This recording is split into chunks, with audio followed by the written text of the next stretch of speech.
Hello students, welcome again. We will continue aggregate demand with consumption function. Now let us start. Consumption function. Now what do you mean by this consumption function? It is an economic formula which represents the functional relationship between consumption and income.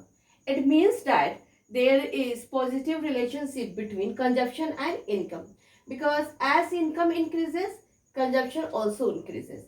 Okay, so it can be easily understood by this diagram. See, consumption is drawn on y-axis and income is drawn on x-axis, and this is the consumption which I have drawn from here. Okay, this is the autonomous consumption. Okay, when income increases, then consumption also increases. Okay, now see the formula of the consumption function. C equal to autonomous consumption plus B into Y. Now what is this B? Here B is MPC. Okay, that is marginal propensity to consume. Now this marginal propensity to consume is the change in consumption due to change in income. Okay, now later we will see the formula of this MPC. Okay, here see, Y is denoted as income.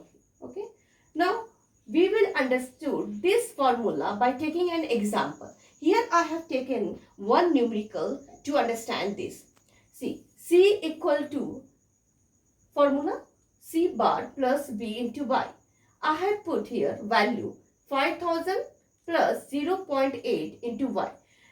This 5000 is what? Autonomous consumption, and 0.8, that is marginal propensity to consume. I have put the variable, I have put the value in this numerical. Okay, C, instead of C I have written this 5000 and B, that is 0.8. B, what is this? This is MPC. Okay, and this C bar, that is autonomous consumption.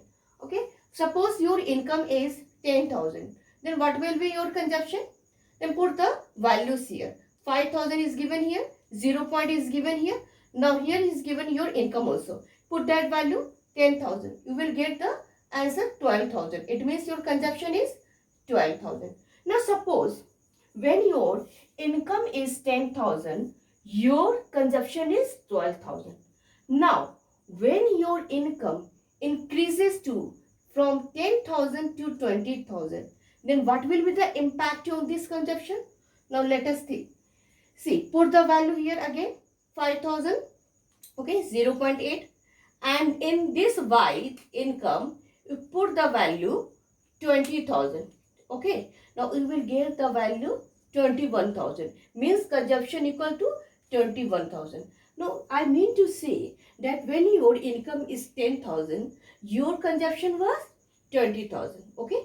Now when your income increases from 10,000 to 20,000, your consumption also increases from 12,000 to 21,000. So it means to say that there is always positive relationship between consumption and income. So in diagram, it is an upward slope. Okay, this shows the positive relation between income and consumption. So it can be easily understood by the diagram also and from numerical also. Now one thing more, you should know this AS. Now AD we have studied about in previous class, we have studied about AD. Okay, here is AS. AS means aggregate supply, and here it is assumed A is equal to Y. Now what is this Y? Y is the income. Okay, this is income. A is equal to Y. Next we have to study propensity to consume. Now what is the propensity to consume? It means proportion of consumption. Now this consume, it is divided into two parts, APC and MPC. APC, the full form of APC, average propensity to consume. Now what is this APC? It is that fraction of income which is consumed. The formula of APC, that is C upon Y. C is equal to consumption and Y is equal to income. Okay, it can be easily understood by the numerical. For example, Y is 10,000, okay, and C is 8,000. Then what will be the APC, value of APC? Put the value of here, APC equal to C upon Y. Then put the value of C here, that is 8,000, and put the value of Y, that is 10,000. You will get 0.8. It means 0 point is the value of APC. Okay, it is very easy understood by this formula. Okay, now see, if consumption is greater than income, then what will be the value of APC? APC will be greater than 1. Okay, now if C equal to Y, that means consumption equal to income, APC will be equal to 1.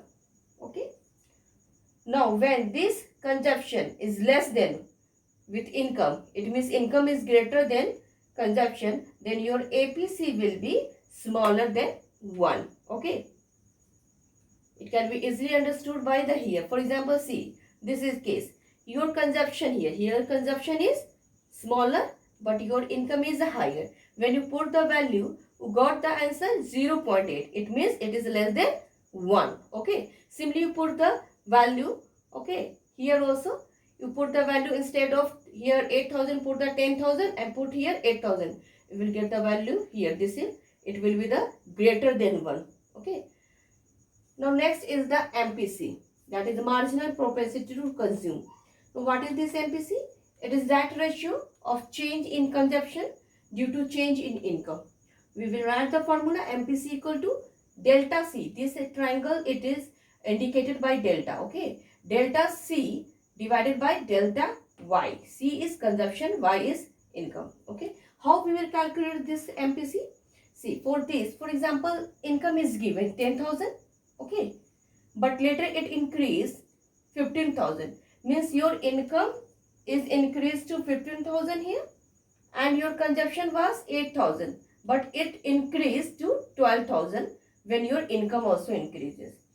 Okay, see, here is when your income was 10,000, your consumption was 8,000. Okay, now when your income increases from 10,000 to 15,000, your consumption also increases from 8,000 to 12,000. Okay, then how we will put the value here? See, change in income. Now what is the change in income? Differences.